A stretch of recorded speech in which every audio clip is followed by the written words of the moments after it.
تصور کریں ایک ایسی قوم جس کی کوئی واضح سرحد نہ ہو، یعنی کوئی ایک مخصوص زبان نہ ہو اور بظاہر کوئی مشترکہ روایتی لباس بھی نہ ہو۔ اچھا، یہ سن کر تو ذہن میں فوراً ایک الجھن سی پیدا ہوتی ہے۔ بالکل، کیونکہ ہم لوگ شناخت کو نقشوں اور لکیروں میں ڈھونڈنے کے عادی ہے۔ ہم یہ سمجھتے ہیں کہ جو چیز دیکھی یا چھوئی نہ جا سکے اس کا تو کوئی وجود ہی نہیں ہوتا۔ صحیح بات ہے، اور یہ انسانی ذہن کی ایک بہت عام سی الجھن ہے۔ ہم ٹھوس چیزوں کو فوراً تسلیم کر لیتے ہیں۔ ہاں، اور پھر وہی بات آتی ہے کہ جب ان چیزوں سے ہٹ کر دیکھیں تو اصل بات کچھ اور ہوتی ہے۔ ایگزیکٹلی۔ اصل میں جب ہم سماجی ارتقاء اور قوموں کی تاریخ کا گہرائی سے مطالعہ کرتے ہیں تو یہ حقیقت کھلتی ہے کہ بھائی یہ جغرافیہ یا رنگ و نسل تو محض ایک بیرونی کھول ہے۔ یعنی جب اس خول کو توڑ کر اندر جھانکا جائے تو کہانی بالکل مختلف نکل آتی ہے۔ بالکل، اور پتہ چلتا ہے کہ کسی بھی ہجوم کو جوڑ کر ایک منظم قوم بنانے والی اصل طاقت زمین کا کوئی ٹکڑا نہیں ہوتی، بلکہ ایک فکری سمت نما ہوتا ہے۔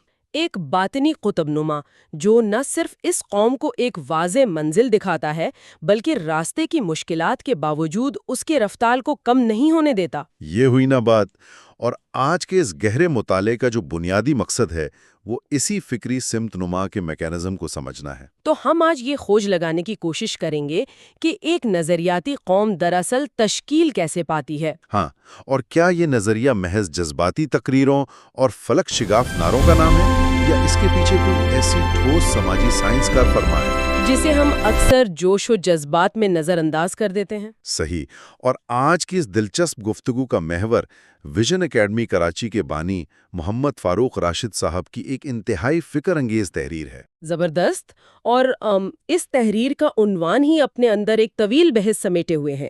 عنوان ہے نظریاتی قوم شناخت اعمال سے بنتی ہے، نعروں سے نہیں۔ اور اس مضمون میں ایک بڑی کڑوی مگر حقیقت پسندانہ بات کی گئی ہے کہ ایک نظریاتی قوم کبھی گمراہ نہیں ہو سکتی۔ اور اگر وہ گمراہ ہو جائے تو اس کا سیدھا سا مطلب یہ ہے کہ وہ نظریاتی قوم رہی ہی نہیں۔ اچھا، اب یہ بظاہر ایک سادہ سا جملہ لگتا ہے، لیکن اگر اس کی گہرائی میں اترا جائے تو یہ قومیت کے پورے تصور کو ہلا کر رکھ دیتا ہے۔ وہ کیسے؟ اس کا مطلب یہ ہے کہ نظریہ کوئی ایسا لباس نہیں ہے جسے حسب منشا پہنا یا اتارا جا سکے۔ یہ ایک مسلسل اور کٹھن طرز حیات ہے۔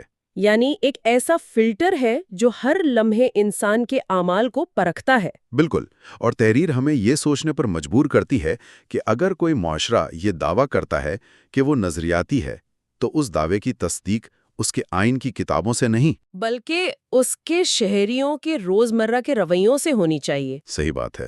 اگر اصول صرف کتابوں میں لکھے رہ جائیں اور بازاروں اور عدالتوں سے غائب ہو جائیں تو وہ نظریہ نہیں رہتا۔ تو پھر وہ کیا بن جاتا ہے؟ وہ محض ایک خاموش اور بے جان یادگار بن جاتا ہے جس پر صرف پھول چڑھائے جا سکتے ہیں، اس سے زندگی نہیں گزاری جا سکتی۔ ویسے اس یادگار والی بات سے مجھے آج کے ڈیجیٹل دور کی ایک مثال یاد آ رہی ہے۔ آئیے اس بات کی تہہ تک پہنچتے ہیں۔ ہاں، بتائیں ذرا۔ فاروق صاحب کی اس بات کو سمجھنے کے لیے ذرا دنیا کے سب سے جدید اور مہنگے ترین سمارٹ فون کا تصور کریں۔ اچھا۔ جس کا ہارڈ ویئر کمال کا ہے، کیمرہ بہترین ہے اور ڈیزائن بھی لاجواب ہے، لیکن اس کی بیٹری مکمل طور پر ڈیڈ ہو چکی ہے۔ بالکل۔ اب وہ فون دیکھنے میں کتنا ہی پرکشش کیوں نہ ہو، اسے شوکیس میں سجا کر اس پر فخر تو کیا جا سکتا ہے، لیکن عملی طور پر وہ کسی کام کا نہیں جب تک اس میں عمل کی چارجنگ نہ ہو۔ ایگزیکٹلی۔ اور یہاں مصنف کے مطابق وہ چارجنگ دراصل انسان کے روزمرہ کے اعمال ہیں۔ اور سوچنے والی بات یہ ہے کہ یہ چارجنگ کوئی ایسی چیز نہیں جو ہوا میں سے خود بخود آ جائے۔ تو پھر کہاں سے آتی ہے یہ؟ اگر سماجیت کے نقطۂ نظر سے دیکھیں تو یہ اعمال ایک بہت منظم اور کتھن انفرادی کردار کی بنیاد پر کھڑے ہوتے ہیں۔ صحیح۔ مضمون میں سب سے پہلے جس چیز کو اس کردار کی بنیاد بتایا گیا ہے وہ سچائی اور دیانت ہے۔ اچھا، اور یہ محض کوئی اخلاقی درس نہیں لگتا مجھے؟ بالکل نہیں۔ کسی بھی معاشرے کا معاشی اور سماجی ڈھانچہ دراصل معاہدوں اور باہمی لین دین پر چلتا ہے۔ اگر معاشرے سے سچائی ہی غائب ہو جائے تو ہر چھوٹے سے چھوٹے کام میں دھوکے کا خوف پیدا ہو جاتا ہے۔ اور یہاں سچائی وہ واحد گوند ہے جو لاکھوں اجنبی لوگوں کو ایک دوسرے پر اعتماد کرنے کے قابل بناتی ہے۔ اچھا، اب دیکھیں، یہ بات اصولاً تو بالکل ٹھیک لگتی ہے، لیکن اگر ہم اسے عملی زندگی کے کسوٹی پر پرکھیں تو ایک بڑا سوال پیدا ہوتا ہے۔ وہ گیا؟ اب آج کے اس تیز رفتار اور مسابقاتی دور میں جہاں ہر شخص اپنی بقا کی جنگ لڑ رہا ہے، وہاں سچ بولنا اکثر ایک سماجی اور معاشی خودکشی لگتا ہے۔ ہاں، لوگ اکثر یہی سوچتے ہیں۔ مطلب کبھی کوئی پروموشن رک جاتی ہے، کوئی بڑا کاروباری معاہدہ منسوخ ہو جاتا ہے، تو اس سب کا آخر مطلب کیا ہے؟ یہاں جو بات سب سے زیادہ حیران کن ہے وہ یہ ہے کہ ایک عام انسان جو پہلے ہی مہنگائی میں پسا ہوا ہے، وہ نظریے کی خاطر یہ بھاری قیمت کیوں چکائے؟ وہ جھوٹ کا شارٹ کٹ کیوں نہ اپنائے؟ یہ وہ سوال ہے جس نے ہر دور میں نظریاتی بنیادوں کو چیلنج کیا ہے۔ انسان فطرتاً شارٹ کٹ کی طرف بھاگتا ہے۔ صحیح بات ہے۔ جھوٹ وقتی طور پر ایک سہولت ضرور دیتا ہے، لیکن مضمون واضح کرتا ہے کہ نظریاتی قوم سہولت پرستی کا شکار نہیں ہوتی۔ کیوں؟ کیونکہ جب ایک معاشرے کے افراد انفرادی فائدے کے لیے جھوٹ بولنا شروع کرتے ہیں تو وہ دراصل اس معاشرتی اعتماد کو دیمک کی طرح چاٹ رہے ہوتے ہیں، جس پر ان کے بچوں کا مستقبل کھڑا ہوتا ہے۔ بالکل۔ وقتی نقصان اٹھا کر سچ بولنا دراصل اس نظریے میں ایک طویل المدتی سرمایہ کاری ہے۔ واقعی، اور جب یہ اعتماد ٹوٹتا ہے تو معاشرہ ایک منظم قوم نہیں رہتا، بلکہ ایک ایسا ہجوم بن جاتا ہے جہاں ہر شخص دوسرے کو لوٹنے کی طاق میں ہوتا ہے۔ اور جب معاشرے میں اس سطح کی خود غرضی آ جائے تو وہاں تلخی اور تصادم کا پیدا ہونا فوراً شروع ہو جاتا ہے۔ شاید یہی وجہ ہے کہ مصنف نے سچائی کے فوراً بعد عدل و انصاف کی بات کی ہے۔ ہاں، کیونکہ اگر ہر شخص صرف اپنی سچائی کو مسلط کرنے کی کوشش کرے گا تو طاقتور کمزور کو کچل دے گا۔ لیکن انصاف کا یہ تصور بھی بڑا دلچسپ ہے، یعنی انصاف کو طاقت پر ترجیح دینا۔ دراصل انصاف وہ میکانزم ہے جو معاشرے میں پیدا ہونے والی مایوسی کو روکتا ہے۔ مثال کے طور پر؟ اب دیکھیں، جب ایک عام شہری یہ دیکھتا ہے کہ طاقتور انسان قانون کو اپنے حق میں موڑ رہا ہے اور کمزور دھکے کھا رہا ہے تو اس کا رد عمل کیا ہوتا ہے؟ وہ شدید الجھن کا شکار ہو جاتا ہے، جسے عام طور پر کوگنیٹو ڈسوننس بھی کہتے ہیں۔ بالکل، وہ دیکھتا ہے کہ نعرے تو برابری کے لگ رہے ہیں لیکن عملی طور پر نظام صرف چند لوگوں کی خدمت کر رہا ہے۔ ازداد کے نتیجے میں وہ شہری اندر سے بغاوت کر دیتا ہے۔ صحیح، وہ سوچتا ہے کہ جب یہ نظام میرا محافظ ہی نہیں تو میں اس کے اصولوں کی پاسداری کیوں کروں؟ تو اس طرح عدم انصاف کسی فرد کو نہیں بلکہ پورے کے پورے نظریے کو قتل کر دیتا ہے۔ اور اس بدنامی کو روکنے کے لیے مضمون جس تیسرے عنصر کی نشاندہی کرتا ہے وہ ہے احساس ذمہ داری۔ یہ پوائنٹ بڑا اہم ہے کیونکہ ہم عموماً جب نظریے کی بات کرتے ہیں تو ذہن میں جنگوں یا بڑے انقلابات کا خاکہ بنتا ہے۔ لیکن اس تحریر کو پڑھ کر اندازہ ہوتا ہے کہ نظریے کا اصل امتحان کسی میدان جنگ میں نہیں ہوتا، بلکہ ٹریفک سگنل پر ہوتا ہے یا سپر مارکیٹ کی قطار میں اپنی باری کا انتظار کرنے میں ہوتا ہے۔ بالکل صحیح پکڑا آپ نے، کیونکہ بڑے امتحان تو قوموں کی زندگی میں دہائیوں بعد آتے ہیں، لیکن نظریہ تو روزانہ کی بنیاد پر زندہ رکھا جاتا ہے۔ یعنی احساس ذمہ داری کا مطلب یہ ہے کہ انسان محض اپنے حقوق کا رونا نہ روئیں بلکہ اپنے دائرہ اختیار کو ایک بڑی امانت سمجھے۔ ہاں، جیسے ایک استاد کلاس روم میں، ایک کلرک اپنے ڈیسک پر، ایک دکاندار اپنے ترازو پر۔ یہ سب جب تک اپنی ذمہ داری کو نظریاتی فریضہ سمجھ کر ادا نہیں کرتے، کوئی قوم ترقی نہیں کر سکتی۔ اور یہی چھوٹی چھوٹی انفرادی ذمہ داریاں ہی مل کر ایک مضبوط قومی کردار تعمیر کرتی ہیں۔ یہ تو ہو گئی فرد کی بات کہ اس کے اندر سچائی، انصاف اور ذمہ داری ہونی چاہیے۔ صحیح۔ لیکن ہم جانتے ہیں کہ انسان ایک تنہا جزیرہ تو نہیں ہے، وہ دوسرے انسانوں کے ساتھ مل کر معاشرہ بناتا ہے۔ تو جب لاکھوں نظریاتی افراد آپس میں ٹکراتے ہیں یا مل کے کام کرتے ہیں تو اجتماعی سطح پر کیا اصول لاگو ہوتے ہیں؟ مضمون میں آگے چل کر اس اجتماعی شعور پر بھی بہت زور دیا گیا ہے، خاص طور پر علم اور شعور کے حوالے سے۔ اگر ہم اس بات کو وسیع تر تناظر سے جوڑیں تو نظر آتا ہے کہ نظریاتی ہونے کا مطلب اکثر ایک خاص قسم کی اندھی تقلید سمجھ لیا جاتا ہے، جہاں سوال کرنا منع ہوتا ہے۔ جو کہ ایک بہت گہری اور خطرناک غلط فہمی ہے جس نے بے شمار قوموں کو تباہ کیا ہے۔ فاروق صاحب کی تحریر واضح کرتی ہے کہ ایک سچی نظریاتی قوم کبھی اندھی تقلید نہیں کرتی، علم حاصل کرنا، سوال اٹھانا اور تحقیق کرنا ضروری ہے۔ کیونکہ علم اور شعور کے بغیر نظریہ محض ایک اندھے جذبے اور تعصب میں بدل جاتا ہے۔ اور جذبات بہت تیزی سے بھڑکتے ہیں اور پھر اسی تیزی سے راکھ ہو جاتے ہیں۔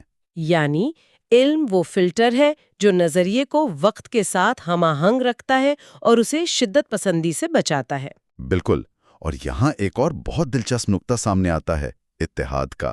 یہاں بات واقعی بہت دلچسپ ہو جاتی ہے، کیونکہ ہم سمجھتے ہیں کہ اتحاد کا مطلب یہ ہے کہ معاشرے کا ہر فرد ایک مشین کے پرزے کی طرح سوچے اور کوئی اختلاف رائے نہ ہو۔ لیکن یہ تو انسانی فطرت کے ہی خلاف ہے نا؟ مجھے یہ معاشرتی اتحاد بالکل ایک عظیم و شان آرکیسٹرا کی طرح لگتا ہے، جس میں 20 مختلف ساز ہوتے ہیں۔ زبردست مثال ہے یہ۔ یعنی وائلن کی دھن بنسری سے الگ ہوتی ہے اور پیانو کی آواز ڈرم سے قطعی مختلف ہوتی ہے۔ اور اگر ہم اس آرکیسٹرا کی مثال کو معاشرے پر لاگو کریں تو یہ واضح ہوتا ہے کہ اختلاف رائے اور انتشار میں کیا فرق ہے۔ بالکل، اگر وہ تمام ساز اپنی اپنی مرضی سے ایک دوسرے کو نیچا دکھانے کے لیے بجنا شروع کر دیں تو وہ میوزک نہیں، شور ہوگا۔ اور اگر زبردستی سب سازوں سے ایک ہی جیسی آواز نکلوائی جائے تو وہ بہت اکتانے والی یکسانیت ہوگی۔ لیکن جب وہ تمام ساز ایک ماہر کنڈکٹر کی رہنمائی میں، یعنی ایک اعلیٰ مشترکہ قومی مفاد کے تحت بجتے ہیں تو وہ ایک مسحور کن دھن پیدا کرتے ہیں۔ تحریر کا پیغام بھی یہی ہے کہ اتحاد کا مطلب سب کو ایک جیسا بنانا نہیں، بلکہ مختلف آوازوں کو ایک ہم آہنگی ملانا ہے، تاکہ وہ شور کے بجائے ایک خوبصورت دھن بن سکے۔ اور اس مسحور کن دھن کو برقرار رکھنے کے لیے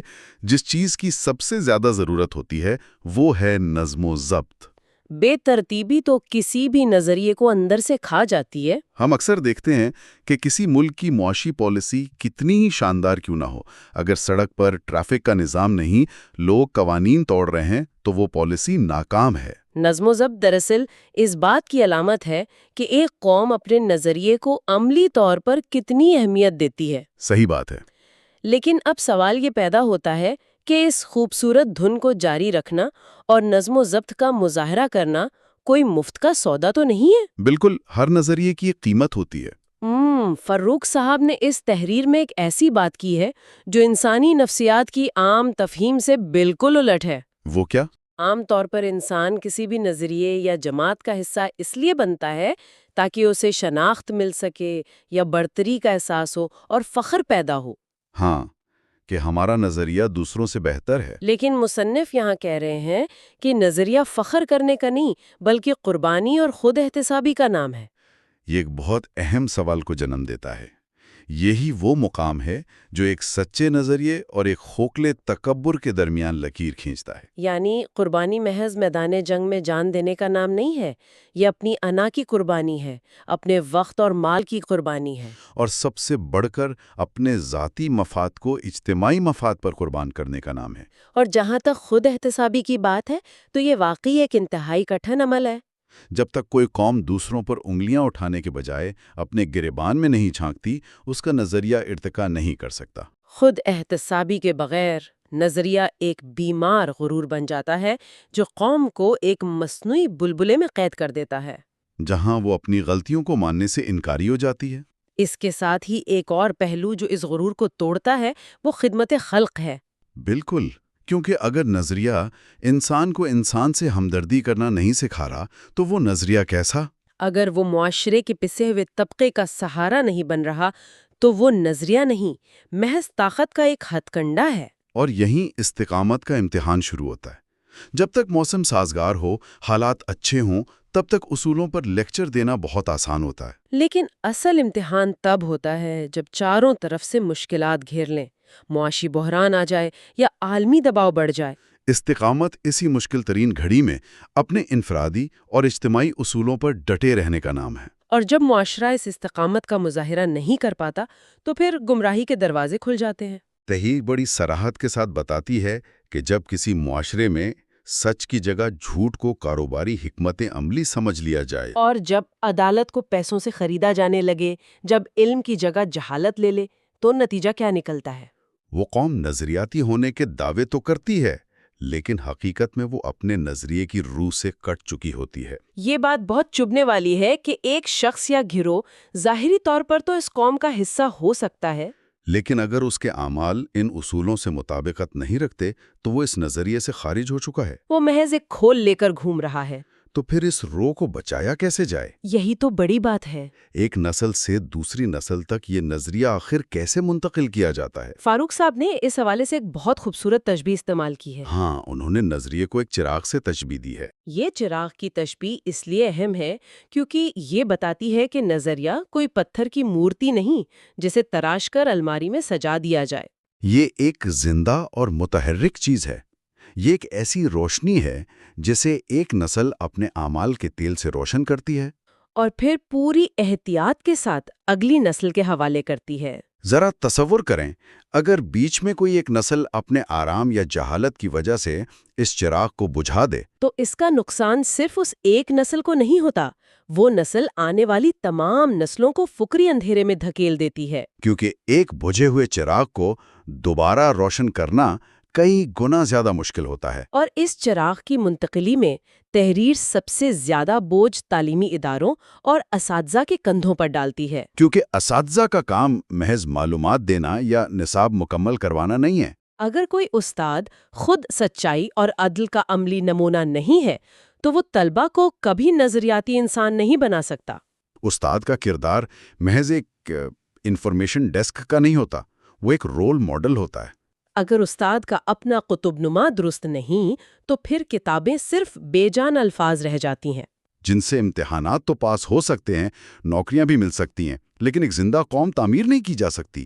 بالکل، اور یہی حقیقت ہمیں آج کے سب سے بڑے چیلنج کی طرف لے آتی ہے۔ اس گہرے مطالعے کا نچوڑ یہی ہے کہ اکثر معاشروں کا المیہ یہ نہیں ہوتا کہ ان کے پاس کوئی نظریہ نہیں ہے۔ نظریہ تو موجود ہوتا ہے، سوشل میڈیا پر بحث بھی ہوتی ہے، سٹیج پر شاندار خطابت بھی ہوتے ہیں، لیکن امتی عمل کا خانہ بالکل خالی ہوتا ہے۔ ہمارے اقوال اور اعمال کا یہ جو شدید تضاد ہے، یہ منافقت پوری قوم کو اندر سے کھا رہی ہے۔ ایک نظریاتی قوم محض اپنے شاندار ماضی پر فخر کرنے کے لیے پیدا نہیں ہوتی، بلکہ اس کا اصل کام اس نظریے کو روزمرہ کردار میں ڈھالنا ہوتا ہے۔ اور یہی وہ آئینہ ہے جو محمد فاروق راشد صاحب کی تحریر ہر اس شخص کے سامنے رکھتی ہے جو نظریاتی ہونے کا دعویٰ کرتا ہے۔ بات صرف یہ نہیں کہ ہم کیا کہتے ہیں، بات یہ ہے کہ ہم کرتے کیا ہیں۔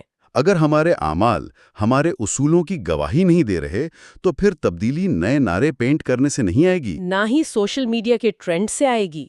یہ تبدیلی ناممکن ہے جب تک انسان اپنے انفرادی کردار کو تبدیل کرنے کی قیمت نہ چکائے۔ واقعی کردار کے بغیر ہر دعویٰ کھوکھلا ہے۔ تو جیسا کہ ہم نے دیکھا، اس تحریر نے نظریے کو موٹی کتابوں سے نکال کر ہمارے روزمرہ اعمال کے کہتیرے میں لا کھڑا کیا ہے۔ بالکل۔ لیکن اب گفتگو کو سمیٹتے ہوئے میں سننے والوں کے لیے ایک ایسا سوال چھوڑنا چاہتی ہوں جو اس مضمون کی گہرائیوں میں موجود تو ہے، مگر اس پر تنہائی میں غور کرنے کی ضرورت ہے۔ ضرور۔ فاروق صاحب نے واضح کیا کہ اگر کوئی فرد ان بنیادی اصولوں پر پورا نہیں اترتا تو وہ نظریے کی روح سے کٹ جاتا ہے۔ لیکن ذرا ایک ہولناک صورتحال کا تصور کریں۔ کیسی صورتحال؟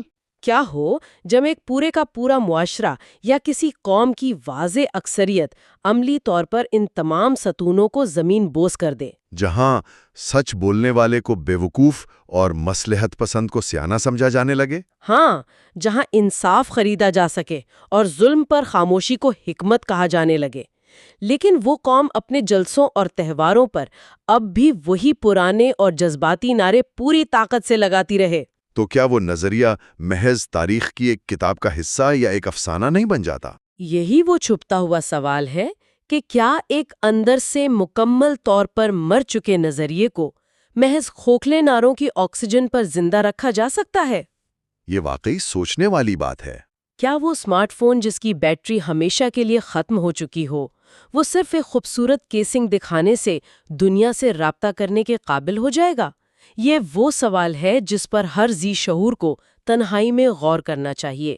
سننے اور اس فکری سفر میں ہمارے ساتھ چلنے کا بہت شکریہ۔